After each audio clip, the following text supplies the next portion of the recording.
来，乡亲继续来看彰化县民进党籍的立法委员黄秀芳，透早6点，司机要甲载去坐高铁，这列车驶到县道139号宽山路的时阵，甲对方的轿车来相撞，两台车的车头是弄甲密密麻麻。黄秀芳认为挫伤甲侧伤，伊的司机手骨断去，甲因相撞的迄个驾驶肝脏破去，往生路。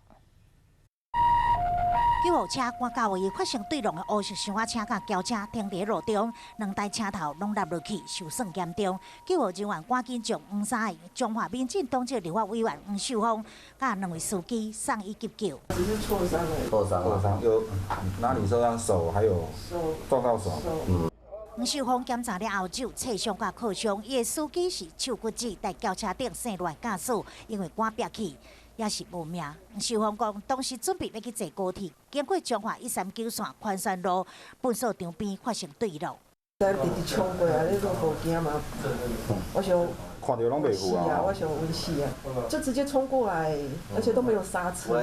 警方初步调查排除啉酒开车的可能。原因目前由本分局厘清当中，那初步调查没有酒驾的一个情形。 警方讲现场是一个路架的弯路，因此当咧调查是毋是因为车速伤过紧，才会发生事故。